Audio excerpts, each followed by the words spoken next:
so here are questions for your origin. I'll read them real quick and I'll just let Mr. Shirley jump on in.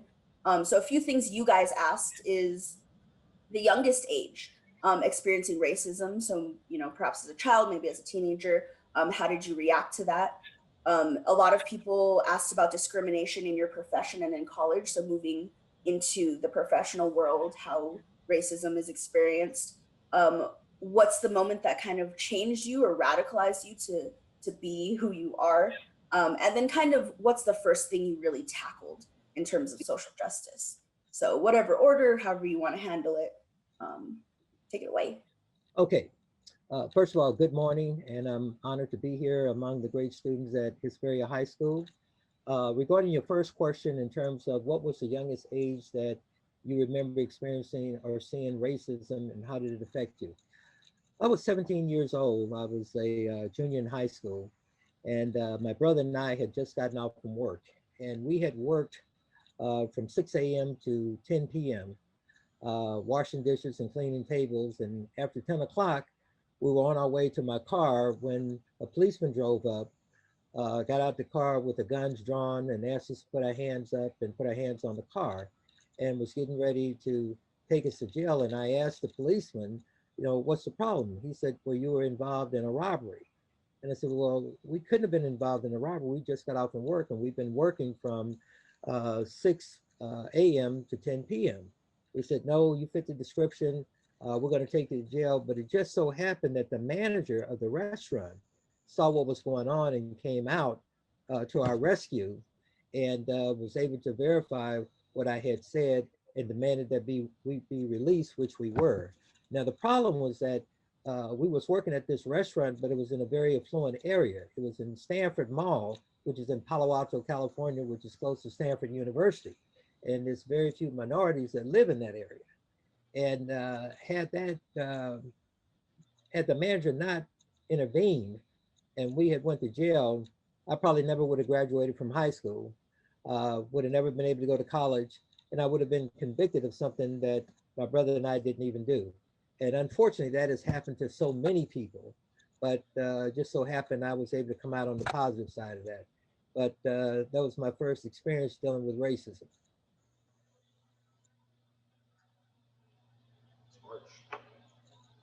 The second question, it says, did you face any discrimination in college as you moved into your profession?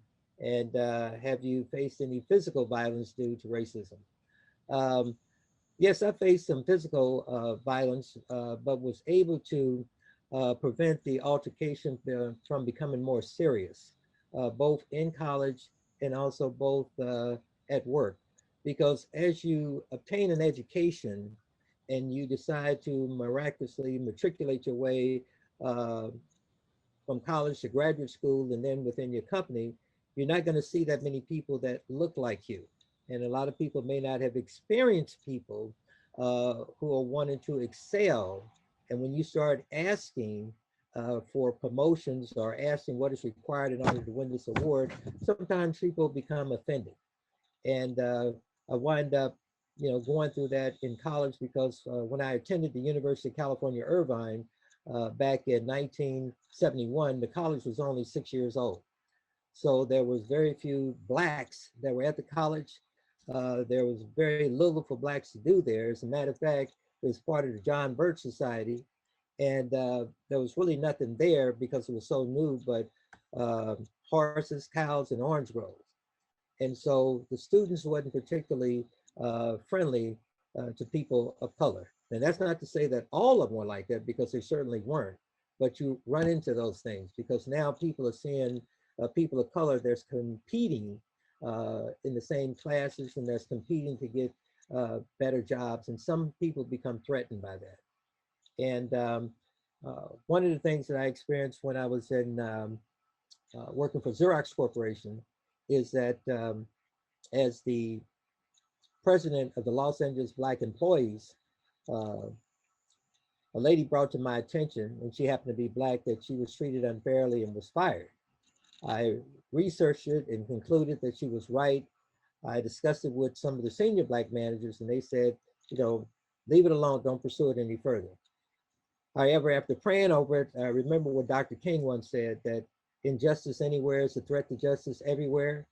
So I went and negotiated, discussed with human resources and also with upper management, and I was able to get that lady's job back. So I felt real good about that. But I paid a high price for that because that embarrassed management, and as a result, I was blackballed and I was demoted. They put me in a job where it required three people to do in an effort to run me out of the business. But as a result of praying to God, God was able to intervene and my pay was not affected and I was able to do the job. And when I left the job, they put three people in the job. The next question that you had was, what do you feel is an event, a moment that radicalized you to devote such a considerable portion of your life to your causes? You know, I often think that we're all standing on the shoulders of other people. Nobody is successful by his or herself. I had the support of my family. I had the support of my church. I had the support of my community. I had the support of mentors. So I always had people feeding into me. And while it should not matter, I came up in a predominantly Black area.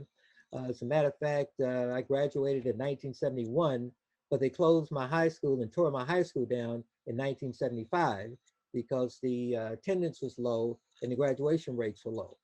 Okay. And as a result of those people um, mentoring and supporting me, it prevented me from getting caught up in drugs. It prevented me from going to jail. It prevented me from doing things that would be detrimental to my life and causing unnecessary stress on my family and I. And, you know, I got married as a junior in high school at 17. And my parents thought that I would not finish high school, I would not go to college. And at that time, I wanted to do the right thing. I wanted to accept responsibility for my actions. And so I got married, okay? And as a result of getting married, I was able to finish high school. I played football, but me and the football coach had an issue. I had to work while I was in high school and married, and I brought this on myself that I worked from 6 p.m. to 10 p.m. and then I worked from 6 a.m. to 10 p.m. on a Saturday. And you know, practice usually starts at 3 o'clock and it's over at 5 o'clock. But I got a different coach, and the coach wanted me to make a decision as to whether or not I was going to practice or work. And I had to make it clear to the coach that my family came first and I was going to work. And he says, well, you either going to work or you're going to play football. And all the scholarships that I had applied for was for football because I was an outstanding football player. But I had to wind up, you know, resigning from the football team. But I was a multi-talented athlete, so I also ran track. Okay, and as a result of placing all my energies in track, uh, I was able to excel in track. I qualified for the state meet for the 440-yard dash, the mile relay, and the 440 relay. However, I got injured in the 440 relay and wasn't able to compete in the 440-yard dash, is now the 400 meters, and then the mile relay, which is now the 1600 meters. But nonetheless, I still was able to win a scholarship. And when I got that scholarship, you know, I went from when I had to move out, I lived in a roach infested apartment, 1 bedroom, poverty stricken, was partially on welfare. But when I got that scholarship, the University of California, Irvine provided me and my wife and my son a 2 bedroom furnished apartment with a balcony and a view. I mean, so with all these people working with me and God working with me and me praying, I was able to get through that. And I think the next question was, what was the first social justice issue that you ever tackled? I think I already answered that question. And then what was the first time you felt actually made an impact on society?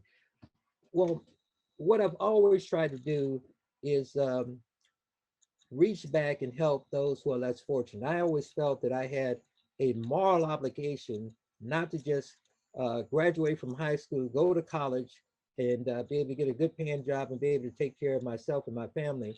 But I always felt a moral obligation to always advocate for those who are less fortunate than I am. Because the only way that I'm where I am today is because of what people had done prior to me in terms of my mother's mother, her mother's, and so on and so forth. And we have to continue to do that because even though progress has been made, there's still a lot of progress that needs to be done. And we have to realize that our lives are all inextricably bound to one another. I can never be all I can be if you're not all that you can be, and vice versa. And we have to work together, okay, to make this world better for everybody, not just a select group of people.